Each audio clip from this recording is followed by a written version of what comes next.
Welcome to Sasi media.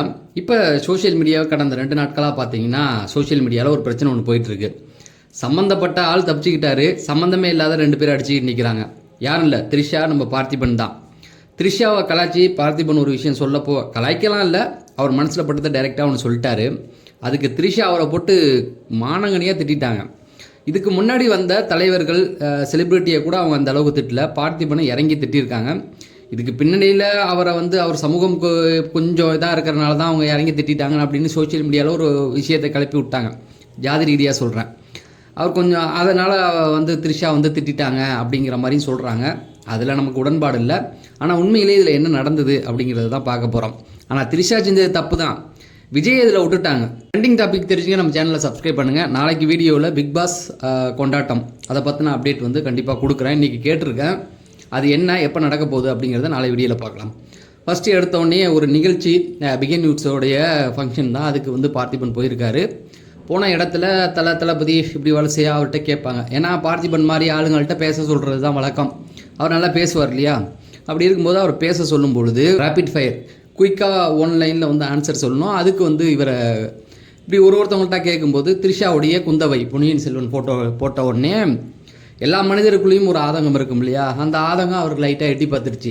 குந்தவையே வீட்டில் கொஞ்சம் குந்தவைங்க அப்படின்ட்டாப்ல. வேணா யாருன்னு தெரியும் நினைக்கிறேன். யார்? த்ரிஷா தான். த்ரிஷா கொஞ்ச நாள் வீட்டில் இருக்க வைங்க, வெளியில் வந்தாங்கன்னா தேவையில்லாத பிரச்சனைகள் வருது. அதாவது விஜய் கூட அந்த ஃபங்க்ஷனுக்கு வந்தாங்க இல்லையா, கல்யாண மேரேஜுக்கு, அதை மைண்டில் வச்சு சொல்லிட்டாப்ல. சொன்னதுக்கப்புறம் அது சோஷியல் மீடியாவில் ஒரு பெரிய தாக்கத்தை உண்டு பண்ணுச்சு.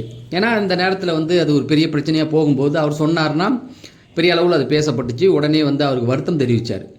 எப்படின்னா உடனே வருத்தம் தெரிவித்தார். நான் பேசுனது இதில் தப்பு தான் அப்படின்னு சொல்லி வருந்துறேன் அப்படின்ட்டு மன்னிப்பு கேட்டார். அவர் மன்னிப்பு கேட்ட கொஞ்சம் நேரத்துக்கு அப்புறமேட்டுக்கு த்ரிஷா பேசுகிறாங்க.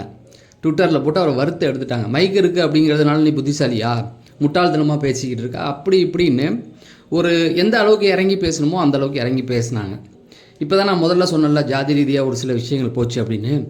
அது எதுக்கு சொல்கிறேன்னா, கொஞ்ச நேரத்துக்கு முன்னாடி பிஜேபியோடைய தலைவர் விமர்சனம் பண்ணியிருந்தார்.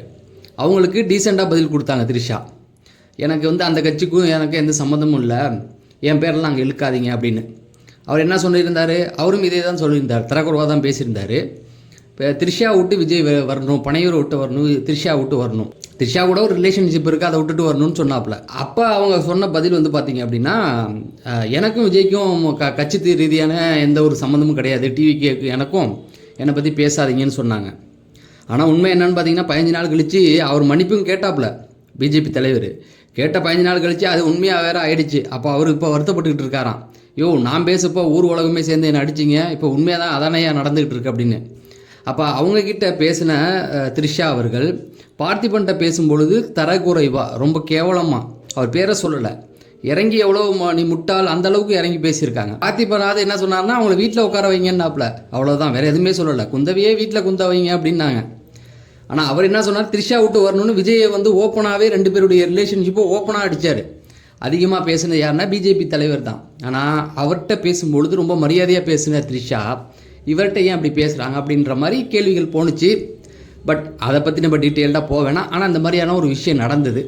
ஆனால் உடனே பார்த்திபன் வந்துட்டு என்ன சொன்னார் அப்படின்னா, நான் வருத்தம் தெரிவித்ததே தப்புன்னு இப்போ நினைக்கிறேன் அப்படிங்கிற மாதிரி போட்டாப்புல.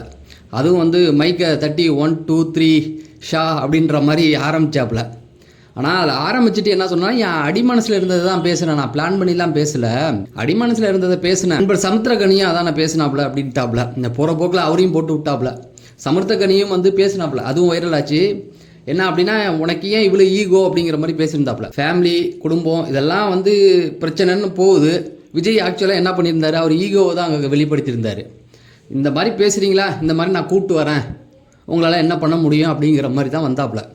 அதுதான், நீ என்னை பற்றி பேசுறியா, நான் அதையே பண்ணுறேன். அது மெர்சல் படத்தப்ப ஜோசப் விஜய் அப்படின்னு சொல்லி பிஜேபியோடைய தலைவர் ஹெச் ராஜா அப்போ சொல்லியிருந்தாப்புல.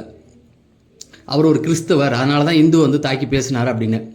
உடனே அந்த படத்துக்கான விளக்கம் கொடுக்கும் பொழுது ஜோசப் விஜய் ஆகிய நான் அப்படின்னு தான் ஆரம்பித்தார். அந்த நேரத்தில் விஜய் அவர்களுக்கு ஆதரவு இருந்தது. ஆனால் இப்போ ஆதரவு கிடையாது, சந்தி சிரிச்சுக்கிட்டு இருக்கு. ஆக்சுவலாக ஒய்ஃப்டேருந்து டிவோர்ஸ் வாங்கினா தான் அது காதல், இல்லைனா கள்ளக்காதல். நீ பண்ணுறது கள்ளக்காதல். கட்சிக்காரங்களும் கட்சி சார்ந்தவர்களும் நடுநிலையாளர்களும் எல்லாருமே இதை திட்டிகிட்டு தான் இருக்காங்க. விஜயை எதிர்பார்த்துருக்க மாட்டார், இப்படி பண்ணுவாங்களா அப்படின்னு. அவர்கள் தொண்டர் மட்டும் ஏற்றுக்கிட்டா மட்டும் இது போதுமா?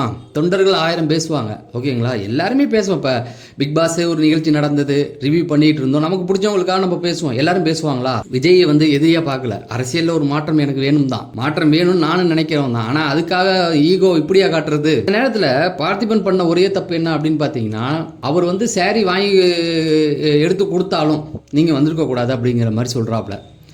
அவங்க வாங்கி கொடுத்து, அவர் வாங்கி கொடுத்து நீ வான்னு கூப்பிட்டா நீ வந்திருக்க கூடாதுன்றாரு த்ரிஷாவை. இப்போ என்னுடைய கேள்வி, நிறைய பேருடைய கேள்வி, வாங்கி கொடுத்த விஜயை பற்றி யாருமே பேச மாட்டீங்களடா, ஏன் த்ரிஷாவை பற்றி பேசுகிறீங்க அப்படிங்கிற மாதிரியான ஒரு கேள்வியும் இருக்குது. விமர்சனம் செய்தால் ஃபுல்லாக விமர்சனம் செய்யணும், இல்லைனா விட்டுறணும். இப்போ த்ரிஷாவை பொறுத்த வரைக்கும் அவங்க மேலே என்ன தப்பு இருக்குது? நியாயமாக யோசிச்சு பாருங்கள். பார்த்திபனை விமர்சனிச்சதில் கொஞ்சம் ஒருமையில் கொஞ்சம் ஒரு மாதிரி பேசுகிற மாதிரி பேசினாங்க, அது தப்பு தான். ஆனால் அவங்க வெளியில் வந்தது தப்பு அப்படின்னு சொல்லக்கூடாதுல்ல. அங்கே சம்மந்தப்பட்டது விஜய் தான், விஜய் மேலே தான் தப்பு. அவங்க த்ரிஷாவை பொறுத்த வரைக்கும் அவங்களுக்கு தெரிந்தவர், நண்பர், ஏதோ ஒன்று. இங்கே தப்பு விஜய் மேலே தானே. அவங்க விஜயோடைய மனைவி தானே குற்றச்சாட்டியிருக்காங்க. அது மெயினாக ஒரு விஷயம் இருக்குல்ல, அதை யாருமே பேச மறந்துட்டாங்க அப்படிங்கிறது தான். அடுத்து இன்னொரு விஷயம் பாருங்க, விஜயோடைய இந்த செயலை அவரை எந்த அளவுக்கு கொண்டு போயிருக்கு அப்படின்னு பார்த்தீங்கன்னா, நேற்று பவன் கல்யாண் வந்திருந்தார் ஆந்திரா ஸ்டேட்லேருந்து. அதாவது விஜய் பிஜேபிக்கு போகிறாரு என்ற அந்த அளவுக்கு கொண்டு வந்துட்டாங்க.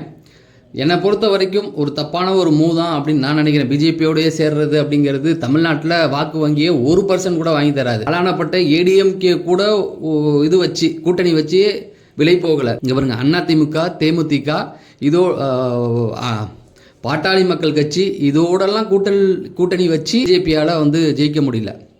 அப்படி இருக்கும்போது அந்த கட்சியோட பின்னணியில் போகிறது வந்து விஜய்க்கு வந்து ஏதோ ஒரு இடத்துல பின்னாடி வந்து ஒரு பேக் ஃபயராக ஆகும் அப்படிங்கிறது தான். கூட்டணி வைப்பதை விட தனித்து நிற்கலாம் அப்படிங்கிறது தான் எனக்கு நிறைய பேருடைய எண்ணம். சரி, அரசியல் சார்ந்த நம்ம ரொம்ப போக வேணாம். த்ரிஷா அவர்கள் வந்து ஒரு ஃபங்க்ஷனுக்கு வந்தாங்க, அது வந்திருக்கக்கூடாது அப்படின்னு சொல்கிறத விட விஜய் அவர்கள் கூட்டிகிட்டு வந்திருக்கக்கூடாது அப்படிங்கிறது தான் இங்கே சரியான ஒரு விஷயமா நான் பார்க்குறேன். உங்களுக்கு இந்த எண்ணம் தோணுன்னா இந்த வீடியோவை லைக் பண்ணிட்டு சேனலை சப்ஸ்கிரைப் பண்ணுங்கள். நம்ம அடுத்த வீடியோவில் சந்திப்போம். நன்றி, வணக்கம்.